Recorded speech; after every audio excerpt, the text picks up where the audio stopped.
출근길 뉴스를 종합해드립니다. 깊이 있는 뉴스 YTN FM 출발 새아침. 오늘 정말 춥습니다. 진짜 겨울이 왔구나를 실감할 수 있는 그런 날씨인데요. 이렇게 추울 때가 되면 의례 생각나는 것이 올해는 불우이웃을 위한 성금이 어느 정도 모일까 하는 점입니다. 경기가 안 좋을 때는 생색만 내는 정도의 지원이 많았다는 것, 이런 얘기가 시설 관계자들이 하는 말인데요. 올해는 과연 어떨지 모르겠습니다. 여기서 한 가지 생각할 점은 남을 도울 때는 돈이 남아서 힘이 남아서 돕는 것이 아니라는 점입니다. 그리고 남을 돕는다는 것은 결국 자신을 돕는다는 것이라는 점도 꼭 생각했으면 좋겠습니다. 올해를 마무리하는 지금 이 점들 우리 모두가 반드시 기억해야 합니다. 신율의 출발 새 아침 3부 순서, 먼저 광고부터 듣겠습니다.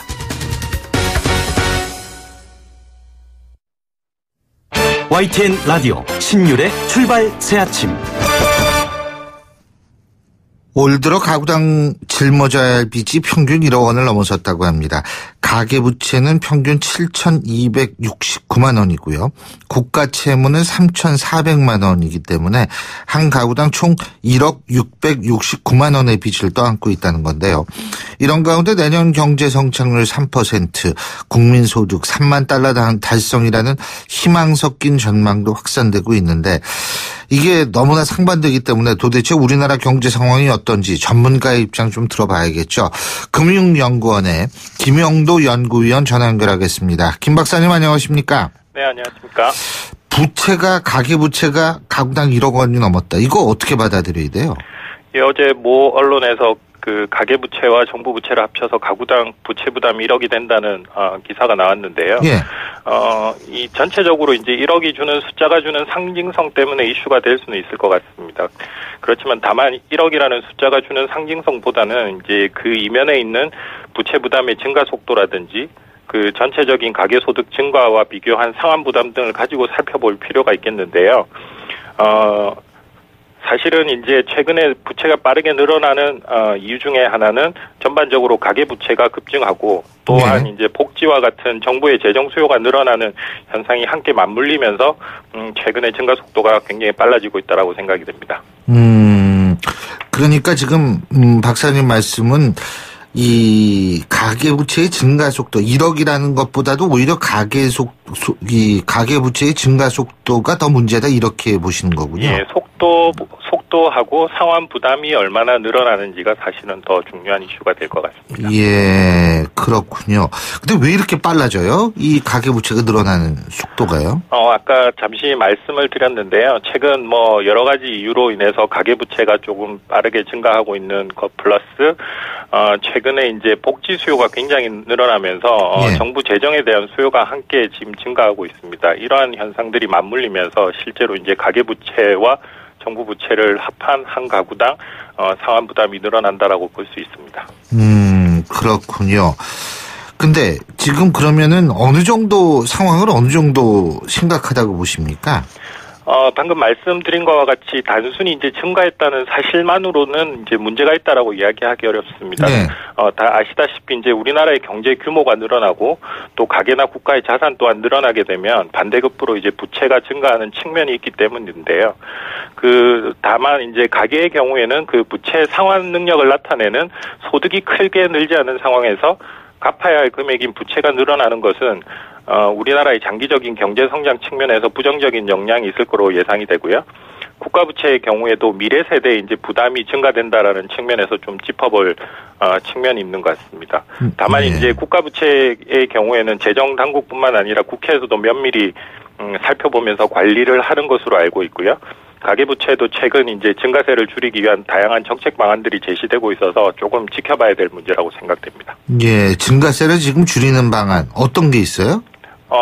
가계부채와 같은 경우에는 주택담보대출을 줄이기 위한 최근에 여러 가지 일련의 정책들이 나와 있고요. 예. 그다음에 국가부채의 경우에는 기본적으로 재정당국과 국회에서 예산이라든지 그런 심의 과정에서 면밀히 살펴보고 있기 때문에 다양한 방안들이 아마 강구되는 것으로 알고 있습니다. 근데 기준금리는 인상이 됐잖아요. 네네. 그러면 이거는 증가세가 더 빨라질 수 있는 요인은 안 되나요? 일각에서는 이제 그 금리 인상으로 가계부채에 여러 가지 악영향을 미칠 것이라고 하는 이제 우려가 있는데요. 그 기준금리가 인상되게 되면, 당연히 이제 시장금리가 상승하게 되고, 이에 따라서 이제 대출금리도 상승하게 됩니다. 그래서 사실은 변동금리로 대출을 받은 차주의 경우에는 이제 이자 상환 부담이 좀 늘어나게 되는 효과가 있는데요. 다만 이제 고정금리로 대출을 받은 차주는 이제 동일한 이자 상환 부담을 가지기 때문에 큰 영향이 없습니다. 그래서 전체적으로는 이제 조금 그 이자 상환 부담이 늘어나는 것은 사실인데요. 금리가 올라감에 따라서 신규 대출을 받을 수 있는 수요가 조금 줄어드는 측면이 있기 때문에 조금 지켜봐야 될 문제로 생각이 됩니다. 그렇군요. 어떻게 그 국민소득 3만 달러는 언제 달성되는 거예요? 전망에 의하면 올해 아니면 내년에 뭐 3만 달러. 올해라는 게 한 달밖에 안 남았잖아요. 네네네. 그 올해 안에 넘을 수가 있다. 예, 내년이라고 보통 이야기를 합니다. 예, 내년이요. 내년에 경제 성장률 3%고 국민소득 3만 달러다. 이거 뭐 이런 전망 나올 수 있으면 이거 우리나라 경제가 굉장히 좋은 거 아니에요? 네, 실제로 올해 경제 성장률은 지금 거의 3%를 넘는 것으로 지금 전망이 되어지고 있고요. 그다음에 1인당 국민소득도 곧 내년 정도에 3만 달러를 달성할 수 있을 것으로 지금 전망이 되고 있는데요. 아시다시피 경제 성장률 3% 같은 경우는 올해는 굉장히 좀 특수한 요인들이 있었다고 말씀을 드릴 수 있는데요. 반도체요? 예, 반도체를 중심으로 한 수출이 사실 일반적인 예상을 뛰어넘는 지금 호조를 보이고 있고요. 그다음에 건설 투자도 아직까지 어느 정도 수준을 유지하고 있기 때문에 연말까지 올해 연간 경제 성장률이 3% 이상이 될 것으로 지금 예상이 됩니다. 그 1인당 국민소득 같은 경우는 일반적으로 이제 달러로 계산이 되기 때문에 환율 요소도 감안을 해야 되는데요. 현재 이제 원화 강세가 지속이 되면서 전체적으로 3만 달러에 근접하게 1인당 국민소득을 증가시키는 요소도 있습니다. 근데 이게 저는 이런 1인당 3만 달러 아니에요. 예? 네네. 그러면은 한 가구가 4인으로 한다면, 예? 이게 뭐 성인이 있을 경우에는 4 곱하기 3 해야 되는 거 아니에요? 네네. 그럼 12만 달러죠? 네네. 이거 1억 2천만 원 아닙니까? 지금 네네. 돈으로 대충 계산하면. 그죠? 네네. 근데 1억 2천만 원인데 부채가 1억이 넘었다. 그럼 이게 거의 뭐, 그게 그거 아니냐? 이런 분석도 가능합니까? 그 3만 달러는 일종의 그 소득의 흐름을 나타내는 것이고요. 부채는 네. 어느 정도 그 스톡을 나타내는 지표이기 때문에 사실 조금 비교하기는 어려운 측면이 있지만 예, 있습니다. 있지만 무슨 말씀하시는지 들으셨어요? 네, 있습니다. 네. 예. 아니 근데 그러면은 우리나라 경제가 나아지고 있는 거예요, 지금? 올해 경제 성장률이 실질적으로 3%를 넘는다라고 하는 거는 뭐 예, 반도체, 여러 가지 예. 그 내년에도 반도체 경기가 좋아요, 그러면? 좋을 거라고 예상이 됩니까? 예, 굉장히 좀 불확실한 요소가 있는데요. 네. 수출이 올해 같은 경우는 예상을 뛰어넘는 실적을 나타내고 여러 가지 일회성 요인들이 좀 반영이 되어졌는데 내년에는 사실은 반도체 등 수출이 어떻게 될지에 대한 불확실성도 있고 환율 요소도 조금 있기 때문에 여러 가지 한번 지켜봐야 될 요인들이 상당히 많습니다. 지금 박사님께서 환율 요소 말씀하셨는데 환율이 오르니까 원화 강세가 된다는 거예요? 네, 환율이 낮아진다는 의미입니다.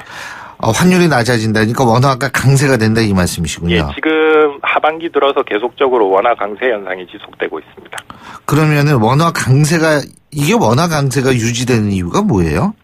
아무래도 그 해외에서 우리나라로 이제 자금이 들어오는 수요가 많다라고 볼 수 있는데요. 네. 아마 뭐 경제뿐만 주식 시장으로 들어오는 자금도 굉장히 많은 걸로 알고 있고요. 그러면서 전체적으로 원화 강세 현상이 지속되는 것으로 알고 있습니다. 그렇군요.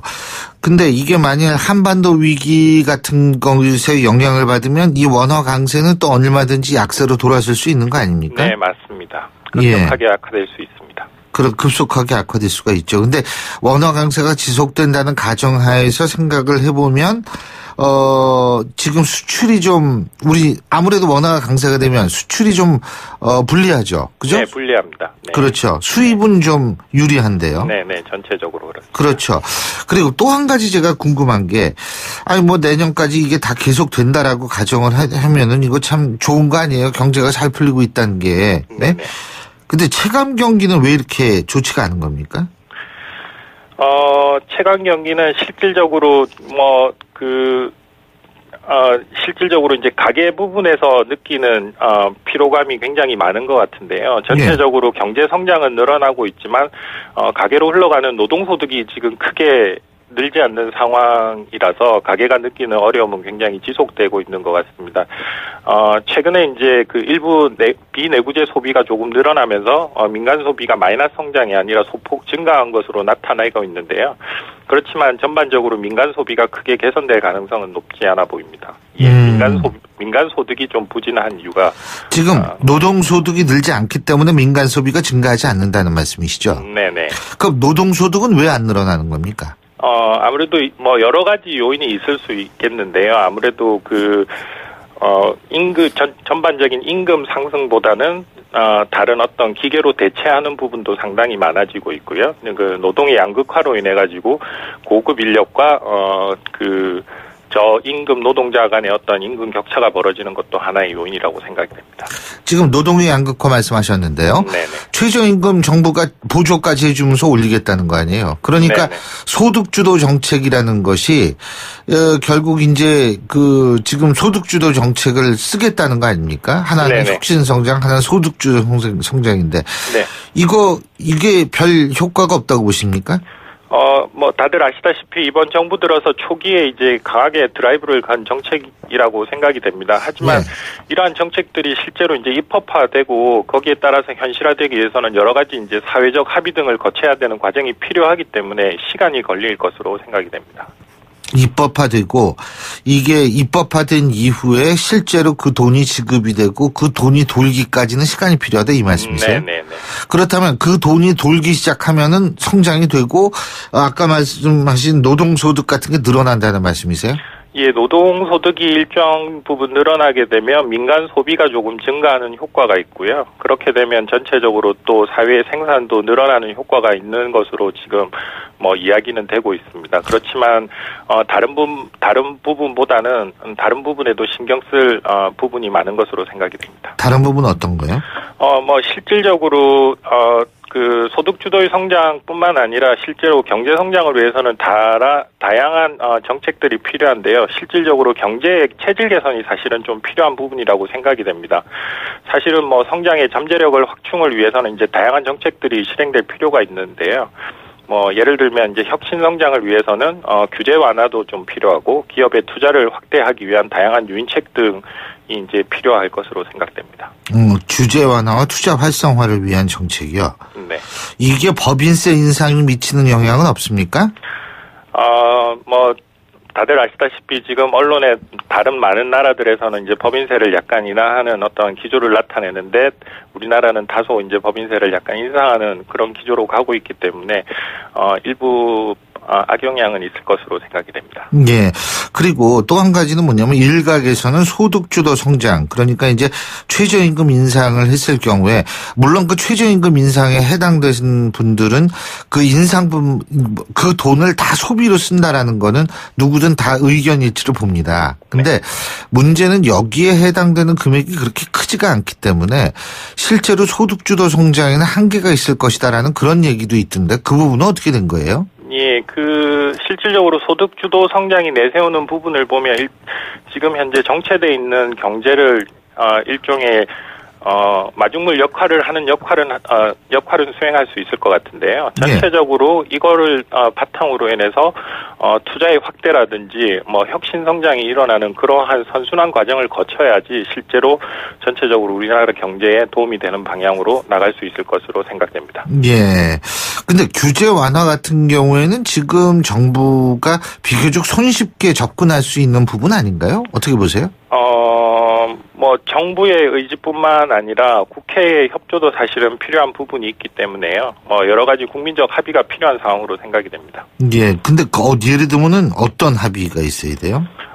새로운 산업에 대해서 실질적으로 어떤 완전한 규제 완화를 통해서 혁신이 일어날 수 있도록 정부가 약간 뒤로 물러나서 지켜보는 그런 정책들이 사실은 필요하다고 생각이 됩니다. 그러니까 정부가 지나치게 능동적으로 개입하려고 하면 오히려 역효과가 일어날 수 있다. 이렇게 이해도 되는 겁니까? 예, 그렇습니다. 예, 그렇군요. 자, 근데 지금 어떻게 세계 경제는 어떻게 보세요? 미국이나 뭐 이런 거. 아무래도 우리 경제는 세계 경제에 또 영향을 받을 수밖에 없는데. 네, 그죠?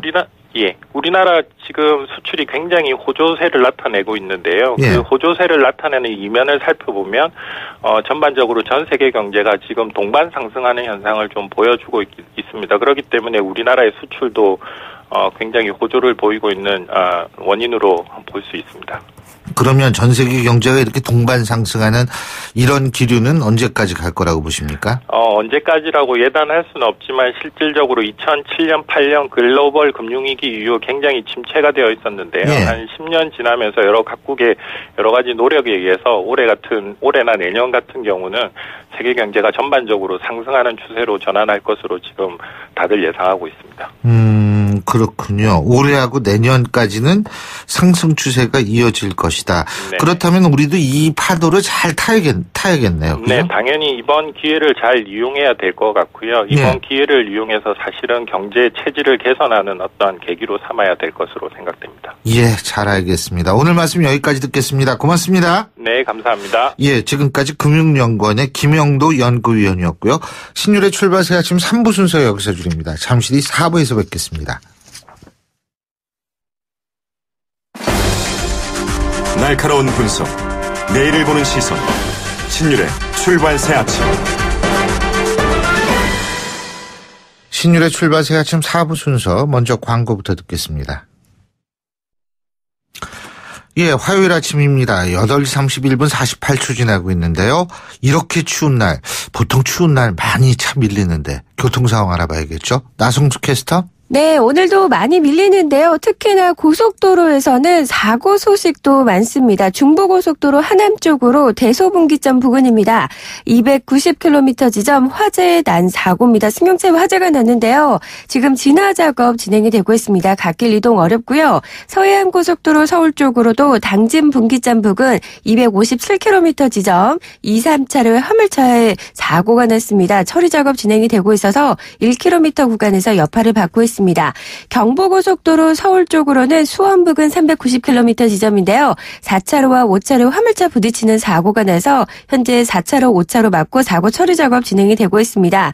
기흥 나들목 부근부터 3km 구간 정체고 도심 진입하는 데도 달래내서 서초 구간 8km 구간 밀립니다. 신율의 출발새 아침 교통정보였습니다. YTN 라디오 신율의 출발새 아침.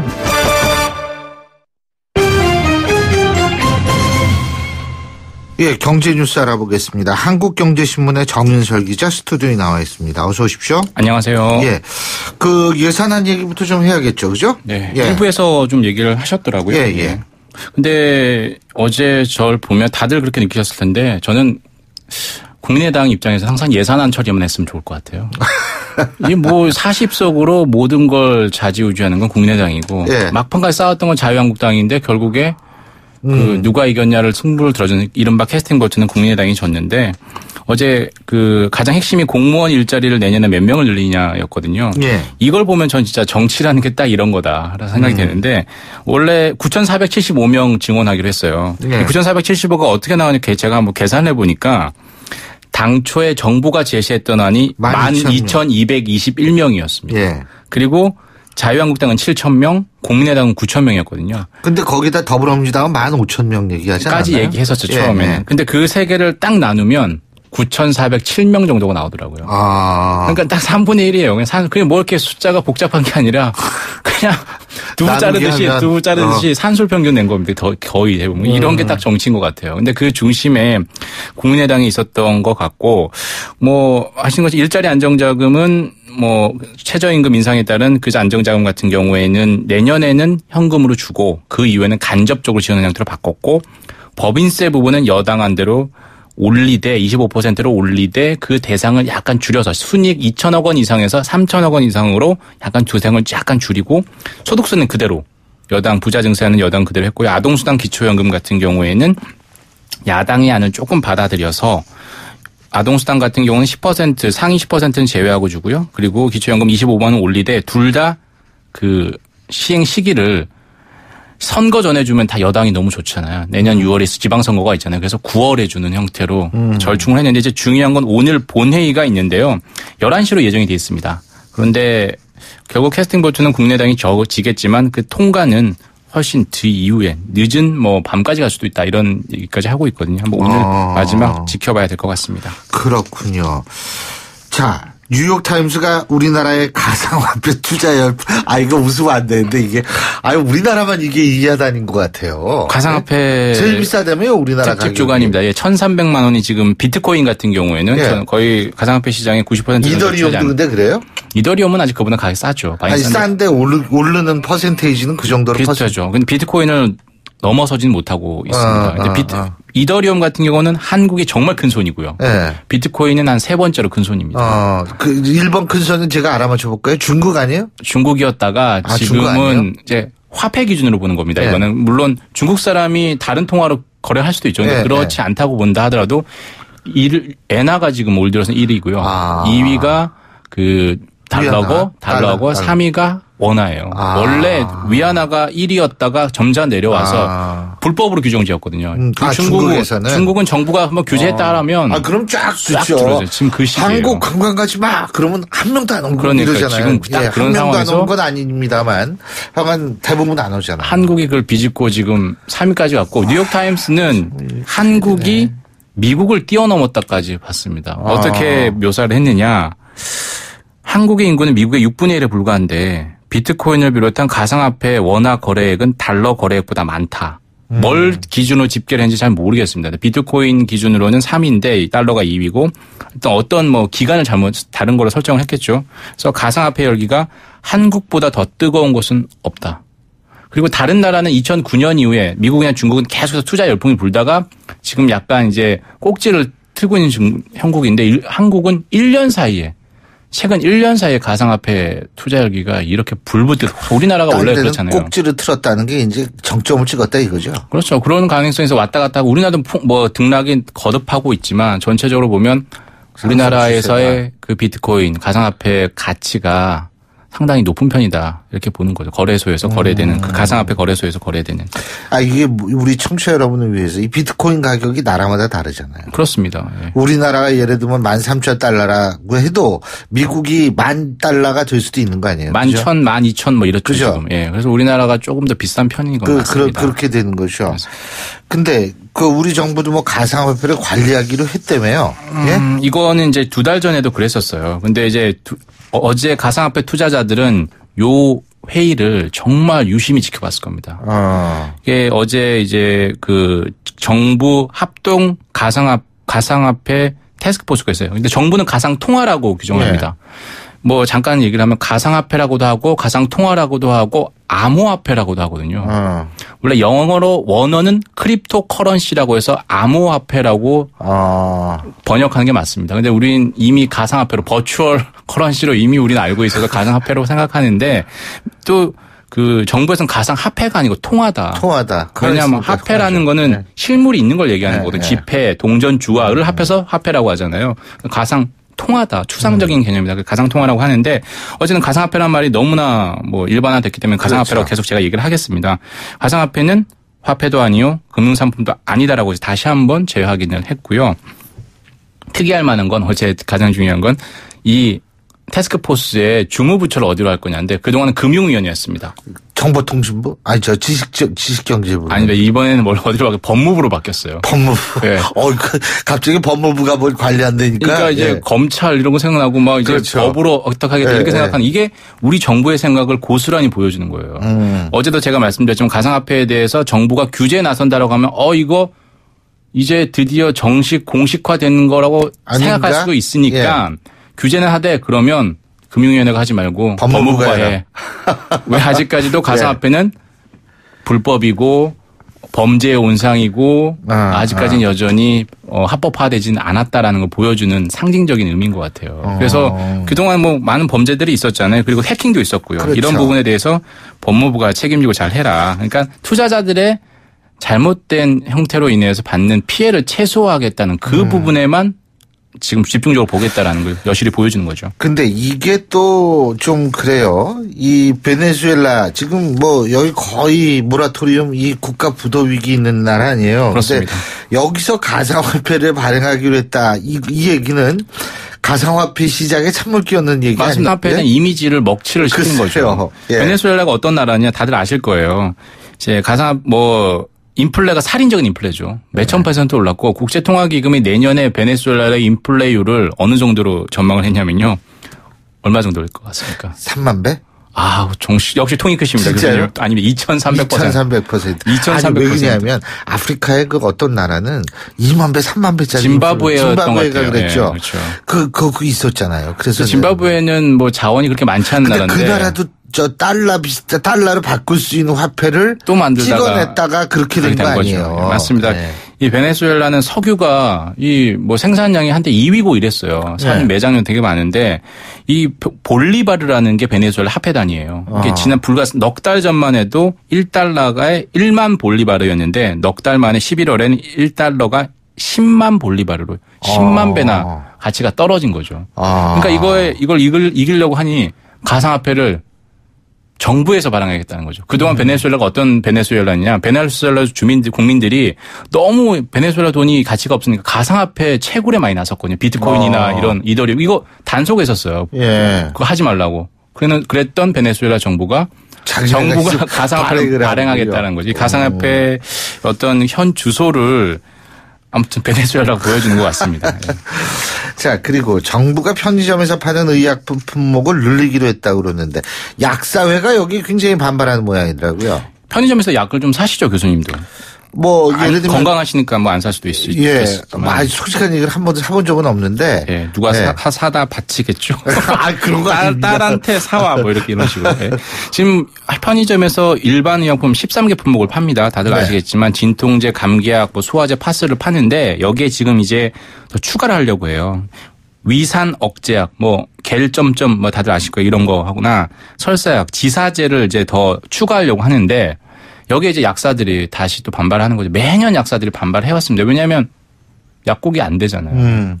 근데 이번에는 대한약사의 한 인사가 자해 시도까지 했습니다. 그래서 어제 보건복지부 주도로 협의를 하다가 중단을 했습니다. 예. 그러니까 지금 현재 약국의 어떤 어려움, 약사들이 느끼는 어떤 긴장, 위기감 이런 게 어느 정도인 거라는 걸 알 수 있죠. 근데 소비자 입장에서는 당연히 좋죠.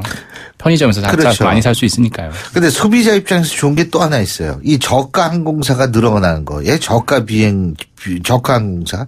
근데 이 저가 항공사가 급속히 늘어서 내년이면 저가 항공사 전체 규모가 이 칼하고 맞먹는다. 대한항공하고 맞먹을 규모가 된다는 건 무슨 기준이냐? 비행기 항공기수 기준이 그렇다는 거예요. 예. 지금 현재 이제 우리 저가 항공사로도 많이 얘기하지만 그들은 이제 저비용 항공사로 불러달라 얘기를 하죠. 아무튼 저비용 항공사 영어로 LCC라고 하잖아요.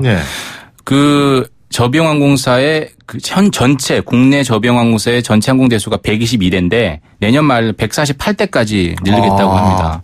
대한항공이 현재 항공 대수는 131대예요.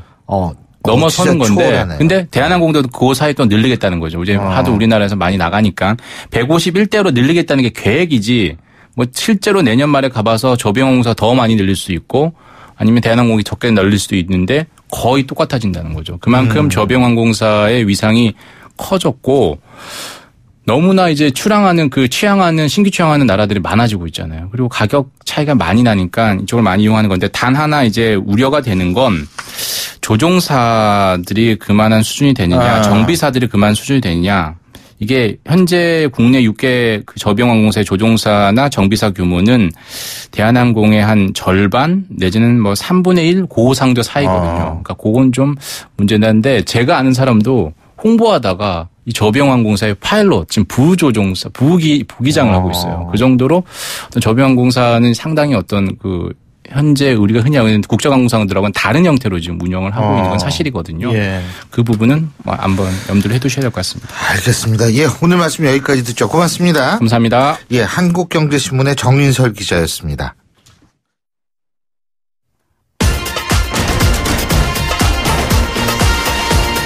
여러분이 지금 듣고 계신 주파수는 FM 94.5MHz입니다. YTN 뉴스 FM.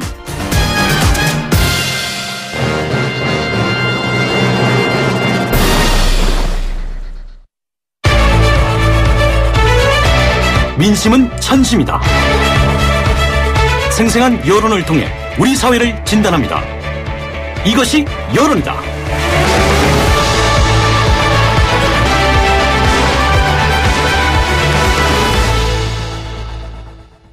요즘 사회 안팎으로 매일 갖가지 이슈가 터져나오고 있죠. 북한의 미사일 도발, 그리고 여기에 대해서 미국은 더 강경한 입장을 표명을 하고 있어서 한반도의 긴장 고조될 수밖에 없고요. 이 와중에 또 세월호 사고를 떠올리게 하는 서해 영동 앞바다 낚싯배 침몰 사건도 발생을 했습니다. 자, 이런 각종 현안에 대한 여론은 어떤지, 이것이 여론이다. 오늘도 여론조사 전문기관이죠. 리서치앤리서치의 배종찬 본부장 스튜디오에 나와 계십니다. 어서 오십시오. 안녕하십니까. 예. 자, 이거 지금 그 인천 조난사고, 이 전복사고죠. 네. 여기에 대한 정부 대처는 신속하고 적절했다는 평가를 받고 있는데, 어떻습니까? 지금 문재인 대통령의 국정수행 지지율. 네, 고공행진은 계속되고 있습니다. 이 영흥도 낚싯배 이 침몰 사고 상당히 안타까운 소식이 아닐 수 없는데요. 예. 이번 조사 시점상 반영되지는 않았습니다. 지지율에. 예. 대체적으로 대통령의 대처는 긍정적인 평가였다는 것이 이 온라인상에 또 인터넷상에 나타나고 있습니다. 이 외교적으로 북한의 화성 15형 미사일 발사로 또 한반도 긴장이 다시 고조되는 상황 아니겠습니까? 이 난항을 겪던 예상국회는 극적 타결되었는데요. 대통령 지지율 살펴보겠습니다. 리서치뷰가 자체 조사로 지난달 29일 30일 실시하고 이달 1일 발표한 조사 전국 1035명 네. 유무선 RDD 자동응답 조사 표본오차 95% 신뢰 수준 플러스 마이너스 3.0%포인트 성 연령 지역 가중치가 적용되었고요. 응답률 4.1%. 자세한 사항은 중앙선거론조사 심의위원회 홈페이지에서 확인 가능합니다. 이 문 대통령의 국정 수행에 대해 물어보았는데요. 잘하고 있다는 긍정평가 70%. 이 부정평가는 응답자 4명 중 1명 수준인 25%로 나왔습니다. 이 앞으로 이제 지켜볼 부분은 대통령 지지율 고공행진이 계속되고 있는데요. 언제까지 이어질지가 관건으로 보여집니다. 예. 지지율이 계속 높게 유지되어야 이 적폐청산 모드가 가능해지기 때문에 얼마 동안 얼마까지 지속 여부가 매우 중요할 것으로 보여집니다. 예, 그렇군요. 근데 지금 이 응답층, 지금 뭐 일부에서 얘기하는 게 뭐냐면 이 진보층 응답자들이 주로 여론조사에 응답을 하고 보수층들은 그냥 전화를 끊어가지고 미응답이 때문에 잡힐 수가 없다, 이런 분석이 많았는데 이번 조사 결과 진보 보수로 나눌 경우에 비율이 어떻게 됩니까? 네, 여론조사에서 주로 보수층이 많이 응답하지 않는다라는 문제 제기가 있어 왔는데 네. 실제 그런 현상이 있는지는 구체적인 또 연구도 필요합니다. 예. 이번 조사에서는 응답자들의 정치 성향을 진보냐 보수냐로만 나누어서 물어봤는데요. 예. 나는 진보다라는 응답은 50%, 예. 보수라는 응답자는 이 40%로 나와서 진보 보수로만 나누면 진보 응답자가 더 많았습니다. 이 조사 결과를 토대로 분석해 보면 이 통상 조사에서 중도라고 응답하는 사람들조차 진보 성향이 더 강할 것으로 보여지는데요. 이 박근혜 전 대통령 탄핵 이후 이 보수층을 가리켜서 샤이 보수라고 하지 않았습니까? 예, 예. 하지만 지금의 모습을 보면 제대로 추스르지 못하는 이 보수 정치권을 바라보면 쉐임 보수, 창피하다. 쉐임 보수로 전환된 것이 아니냐라고 하는 사회가 쉐임으로 바뀌었다, 이거죠. 가능해지는데요. 이 점점 더 침묵하게 되는 이 독일 학자 이론 아닙니까? 침묵의 나선 이론 현상이 예. 심화된 것으로 분석할 수 있겠습니다. 이번 조사에서 지난 대통령 선거에 누구에게 투표했는지도 물어봤는데요. 예. 이 홍준표 후보에게 투표했다는 응답은 17%에 그쳤습니다. 그래서 실제 득표 24%보다는 7%포인트가 미달됐고요. 안철수 후보 역시 이번 조사 결과 지난 대선에서 이 투표했다 12%로 나타나 실제 득표보다는 이 9%가량 포인트 그렇죠. 미달하는 것으로 나타났습니다. 예, 그렇군요. 그러니까 아직도 침묵의 나선 이론이 여기 적용될 수 있는, 침묵의 나선 이론 우리 청취자 여러분 궁금하실 텐데 뭐냐면 이 자기 의견이 딴 사람의 의견에 비해서 소수 의견이라고 생각할 때에는 그냥 입 다물고 있는 게 낫다, 이렇게 해가지고 점점 침묵을 하게 된다는 것이 침묵의 나선 이론의 핵심 아니겠습니까? 역시 전문가시군요. 네, 별 말씀을. 근데 내년 지방선거 6개월 지금 앞두고 있는데 말이에요. 벌써부터 내년 지방선거에 대비한 각 당의 움직임이 감시되고 있는데 내일이 지방선거 투표일이라고 가정하는 거 이거 여론조사 많이 하시잖아요. 그죠? 네. 우리 리서치에도 네. 하고 그러는데 이런 설문도 있었나 보더라고요. 그렇습니다. 내일이 네. 지방선거 투표일이라고 가정한 것이기 때문에 아직 기간이 많이 남아있기 때문에 그냥 그저 참고할 내용으로 이해를 해 주시면 좋겠습니다. 이 선거에서 정당 지지율의 기초 체력 아니겠습니까? 네. 이번 조사에서 내일이 투표일이라면 네. 어느 정당 후보에게 투표할지 물어봤는데요.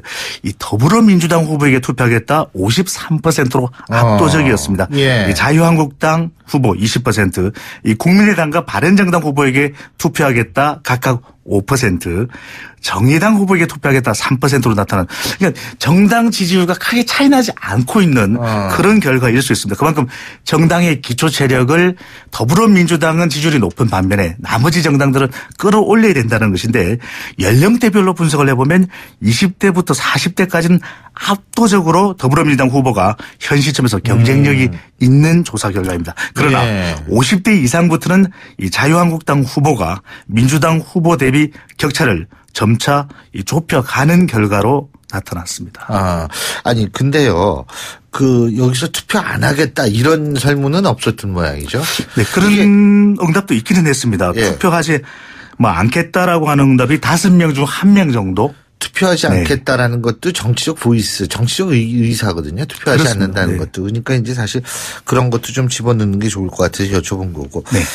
근데 이게 지금 6달 남은 게 이게 짧은 시간은 아니잖아요. 그렇습니다. 근데 네. 이게 사실 지금 물론 이 더불어민주당의 경쟁력이 상당히 올라와 있는 건 사실인데 이게 지역별로 차이가 좀 날 것 같아요. 네, 이 광역단체장 경우에는 우리가 지지율만 놓고 볼 수는 없는 것이거든요. 정당 지지율이 높다 또는 대통령 지지율의 영향을 받기는 하겠지만 더 중요해 보이는 것은 지역 특성 그리고 현직 여부, 현직 효과가 있느냐 네. 아니냐로 나눌 수가 있겠네요. 연임에 도전하는 광역단체장의 경우 얼마나 지역에서 긍정적 평가를 받고 있는지가 매우 중요한 변수가 될 수 있습니다. 이번 조사 결과를 보면 이 수도권에서는 더불어민주당 광역단체장 출마 후보들이 지표상으로는 높은 지지를 받는 것으로 나타났고요.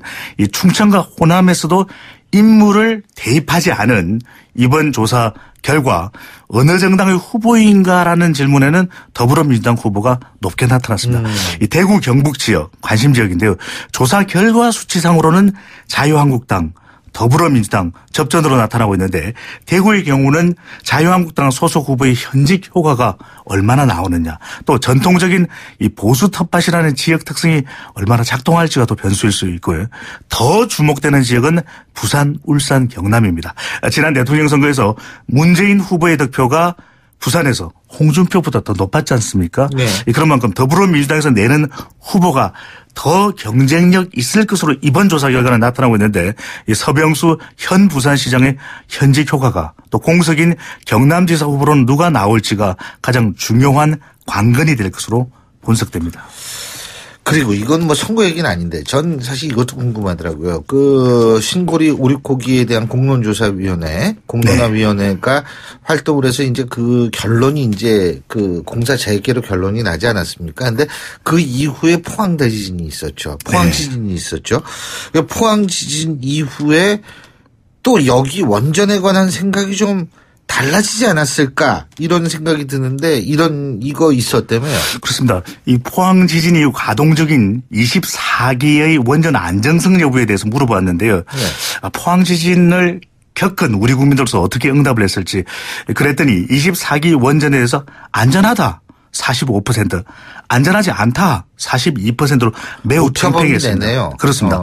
이 원전과 지리적으로 가까운 곳에 위치한 이 대구, 경북, 부산, 울산, 경남 그러니까 영남권에서는 오차 범위 내 안전하다 쪽에 무게가 조금은 더 오차 범위 내에 실린 것으로 나타나서 불안하다, 너무 위험하다 이런 여론은 아닌 것으로 나타났습니다.